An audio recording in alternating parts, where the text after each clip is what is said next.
Abra sua Bíblia, Mateus capítulo de número 8. Eu quero iniciar aqui esta palavra, e se eu não conseguir terminar nesta quarta-feira, nós terminamos na quarta-feira que vem, mas logo depois da mensagem o Canaã estará adorando a Deus, louvando ao Senhor. Eu já preparo um hino bonito para vocês cantarem. Capítulo 8 do Evangelho segundo escreveu Mateus. Nós vamos ler verso 1 a 4, que diz assim: E descendo ele do monte, seguiu uma grande multidão. Eis que veio um leproso e o adorou, dizendo: Senhor, se quiseres, pode tornar-me limpo. E Jesus, estendendo a mão, tocou, dizendo: Quero ser limpo. E logo ficou purificado da lepra. Disse-lhe então Jesus: Olha que não diga a alguém, mas vai e mostra-te ao sacerdote, e apresenta a oferta que Moisés determinou, para que lhe sirva de testemunho. Amém? O texto exposto é um milagre que Jesus realizou no seu ministério, no seu caminho, na sua jornada, e um milagre marcante, mas para muita gente muito comum. Quando se fala de milagre, tem gente que gosta do milagre de João 11, o milagre de Lázaro.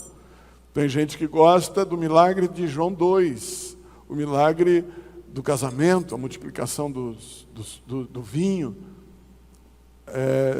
a transformação do vinho. Tem gente que gosta do milagre da ressurreição do filho da viúva, e passa essa mensagem de Mateus 8, tão importante, passa de largo, porque nós não pegamos a fundo para estudarmos aquilo que a palavra de Deus tem para nos ensinar. E quando eu vejo esse texto, eu fico impactado com aquilo que ele nos traz, a profundidade da palavra de Deus que está relacionada nesse texto. Ele diz assim: descendo ele do monte, seguiu uma grande multidão. E eis que veio eu gostaria que fosse que você participasse, participativo esse culto. E eis que veio se você puder deixar nesse texto, no versículo 2, Maeli, eis que veio um leproso. Eu quero explorar um pouco aqui, e já iniciando a mensagem. Quando ele desce do monte, ele desce e uma grande multidão estava atrás dele, porque onde Jesus estava, sempre existia pessoas curiosas e necessitados que queriam receber dele um milagre, que queriam receber dele um toque, que queriam receber dele uma palavra, que queriam receber dele uma situação positiva, de uma mudança, de uma transformação. Sempre havia no meio da multidão alguém interessado em uma grande mudança. E dessa vez não era diferente. A multidão estava toda em volta de Jesus, ele não estava dentro da cidade, ele estava descendo do monte, mas existia um homem que era leproso, que estava fora do arraial, fora da cidade.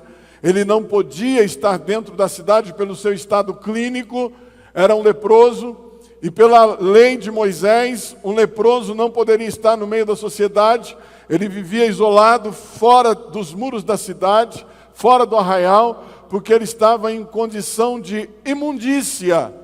Ele estava imundo, era um homem tido como imundo. Ele não podia estar se relacionando com a sua família, ele era proibido de casar, ele era proibido de estar no meio das pessoas, ele era proibido de encontrar com alguém em público.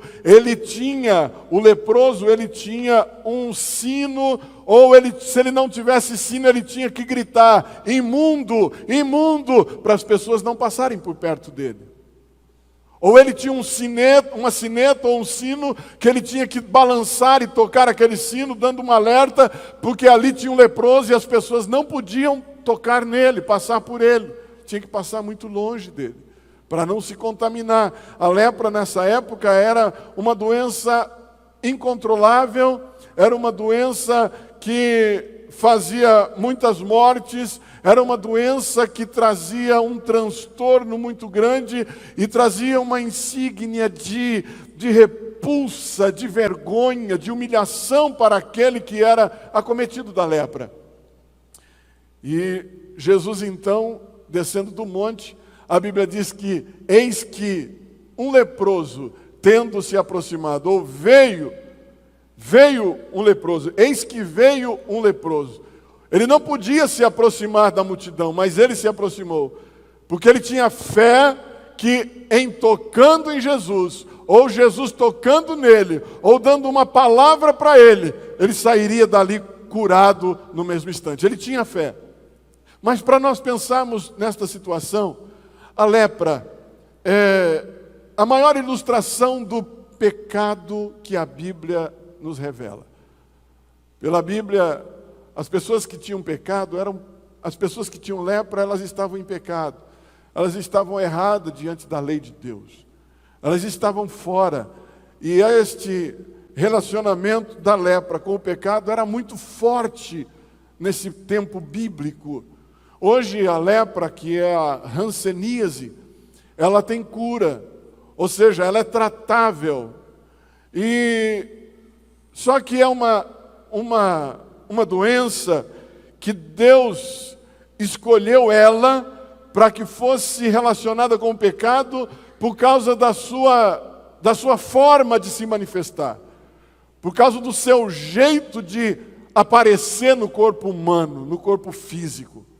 Primeiro que as pessoas acometidas de lepra é por um contato muito próximo dentro de uma casa. Muita gente dentro de um lugar só. Ela é transmitida pelas vias aéreas respiratórias. Ela não é como uma gripe, você não sente que você ficou gripado em poucos dias. A lepra, ela entra pelas vias respiratórias aéreas, pela mucosa, um beijo prolongado, ou por muito tempo conversando tete a tete com pessoas, a hanseníase vem e se transfere para o seu corpo. E aí ela entra dentro de uma célula, chamada célula de Schwann, célula de Schwann. É uma célula que está no sistema nervoso periférico. E esta célula, esta bactéria da hanseníase, ela entra dentro desta célula do sistema nervoso periférico e fica ali, se incuba dentro daquele lugar. E ela fica dentro dessa célula, você toma remédio, ela não vai ser afetada por esses remédios, por esses medicamentos. Você não tem nenhum sintoma enquanto ela está dentro desta célula do seu sistema nervoso periférico. Não é o central, periférico. Você não tem nenhum sintoma de uma doença ou de uma enfermidade. Você vive uma vida normal sendo acometido da lepra ou da hanseníase. Esse é um estado clínico dela. E aí, quando você começa a sentir os primeiros sintomas, é porque ela se proliferou ou ela se multiplicou dentro desta célula sua, no seu sistema nervoso, e agora ela começa a sair para fora e se manifestar no seu corpo físico. Então a lepra, ela não é uma doença muito comum. Ela não é uma doença superficial, mas ela é uma doença que tem profundidade na sua pele ou no seu corpo. E aí ela começa de dentro para fora a fazer um estrago. Quando você começa a sentir os primeiros sintomas de que está com lepra, aí já é muito tarde, porque você já começa a surgir manchas no seu corpo, manchas esbranquiçadas, ou amarronzadas, ou avermelhadas. os pelos naquela mancha começam a ficar branco. Você não tem mais sensibilidade do calor ou do frio, do que é gelado ou do que é quente demais. Aquele lugar da sua pele, não tem sensibilidade mais, é insensível, ela é morta. Ela é uma necrose. E ela vai se proliferando, a ponto das várias formas dela se multiplicar e se expandir no seu corpo, de você perder membros, como as extremidades do seu corpo, os dedos dos pés, os dedos das mãos, as orelhas, nariz. A lepra tem esta força, dependendo do grau que você está afetado por ela.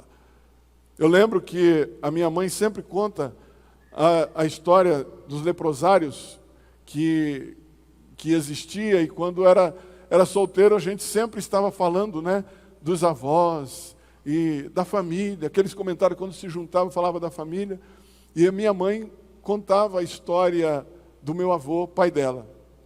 Ele morava num sítio, na região de Echaporã, e o meu avô ficou doente com as manchas na pele e foi para o hospital. Quando ele chegou no hospital, o médico já logo disse para ele: você está com lepra, e dali ele não voltou para casa, dali ele foi embora para um leprosário, porque era assim que funcionava antigamente. O pastor Teixeira lembra desta época, era terrível. As pessoas eram humilhadas, pior que o Covid hoje. Hoje o Covid, no começo quem tinha o Covid, quem era cometido do Covid, ia para o hospital e o médico dizia: você está com o pulmão comprometido, 70%, o cara saía correndo, fugia do hospital para não ficar lá, para não morrer. Na lepra era a mesma forma. As pessoas iam para o hospital, de lá já ia para o leprosário e não voltava mais para casa. Ficava anos naquele lugar. O meu avô morreu dentro de um leprosário. Por muito tempo ele ficou dentro do leprosário, na cidade de Bauru, e existe até hoje esse negócio lá, e ele não conseguiu mais voltar para casa. Depois da lepra ele teve, parece que tuberculose, que é a mesma bactéria, e ela vai se proliferando no corpo, e de repente você está todo destruído. E o meu avô não viu mais a família depois do dia que ele foi para o hospital. E as pessoas que eram acometidas de lepra iam para o hospital. Quando conseguia fugir, a polícia ia atrás. A polícia ia, buscava a pessoa toda protegida, levava para o leprosário, na marra, ele tinha que ficar lá, à força. Se você abrir o YouTube, você vai ver lá hanseníase, você vai ver os leprosários, a história triste, muito triste, muito ultrajante, humilhante demais. Por isso que Deus faz a ilustração da lepra com o pecado. O pecado, ele age da mesma maneira nas nossas vidas. Ele começa como que nada fosse ruim. Você perde a sensibilidade do que é bom e ruim, do mal e do bem. O pecado entra na nossa vida por meios tão discretos que parece que tudo está normal. E nós vamos vivendo o dia a dia da nossa vida, convivendo com aquilo. A lepra é uma doença endêmica, ela ainda está instaurada no nosso meio. Abaixo da linha de comprometer uma sociedade toda, de contágio, mas ela ainda existe, a hanseníase ainda existe. Ela é uma doença endêmica, está no nosso meio, dentro da nossa cidade, dentro do nosso estado, dentro do nosso país. E o pecado é da mesma forma, é uma situação endêmica, está dentro de nós, é um sentimento ou uma manifestação de um espírito ruim que está dentro de nós, endêmico, dentro de alguém, dentro de alguma coisa. E quando nós olhamos para esta ilustração de lepra e pecado, nós podemos ver a igualdade, a relação igual desses dois. O pecado, ele começa no fundo da nossa alma, do nosso coração. E ele tem a entrada franca pelos nossos ouvidos, pela nossa boca, pelo nosso nariz, pelos nossos olhos, pela nossa língua. Ele tem uma entrada franca. Ele não pede licença, mas nós damos lugar para ele entrar a todo momento que nós quisermos, porque nós não percebemos que ele está à nossa volta, ou que ele está dentro de nós. Quando eu olho para esse texto e vejo que um homem leproso foi a Jesus, eu vejo as nossas necessidades de chegar a Ele. Eu vejo as nossas necessidades de olhar para Jesus e dizer: Deus, eu sou pecador e preciso da sua ajuda. Mas nós perdemos a sensibilidade de sentir quando o Espírito de Deus nos convence ou quando a nossa carne está brigando com esse Espírito. Nós perdemos essa sensibilidade, porque nós deixamos que de uma forma sutil o pecado vem e entra dentro de nós, com atos, às vezes atos tão comuns, que parece não ter problema. Tem irmão que não pode ver passar uma mulher na rua, que ele já dá aquela olhada bem coisada. É um culto de ensino, tá? Ele já dá aquela olhada bem coisada nela. Aí ele dá aquela disfarçada e faz que vai ver alguma coisa e olha de novo. Se vê um irmão, ele fica tão desajeitado, mas, Pai do Senhor, irmão, estava vendo aqui esse negócio aqui, rapaz, estava nada, estava olhando para a mulher bonita que passou. Não é pecado você olhar, é pecado você desejar. Atos. Mas uma vida lá fora é fácil. É fácil a gente achar e relacionar alguém pecador. Mas aqui dentro da igreja, nós temos também atos de pessoas que cometem erros e sem sensibilidade do Espírito de Deus, a gente acha que está fazendo a coisa certa. Quando nós olhamos para uma situação e ao invés de orar, a gente diz assim: você viu fulano? Não sei não, hein? Você vai ver daqui uns dias. Isso é mão de Deus. Eu sabia. Isso é a mão de Deus que está tocando. Você vai ver, eu estou pedindo a Deus. Atos, irmãos. Eu estou pedindo a Deus para tocar naquela fulano ou naquele fulano. E ele vai ver quando Deus tocar. Irmão, Deus não ouve oração de macumbeiro. Crente com esse espírito, Deus não ouve. Mas o dia que você entrar nesse clima do hino que as irmãs cantaram, ensina-me a perdoar, a graça de Deus virá sobre a sua vida e você vai olhar diferente a situação à sua volta. Atos que nós cometemos e que parece que não é pecado, mas começa do nada. Começa do nada. Mais ou menos, nós temos N exemplos. Mais ou menos, você começar a murmurar de alguma questão, de alguma situação. Nossa, pastor, por favor, faz-me favor. Pastor, fazer culto de ensino, quarta-feira, ele sabe que não vai ninguém, o problema é de quem não vem. E se você vem e não gosta, o problema é seu também.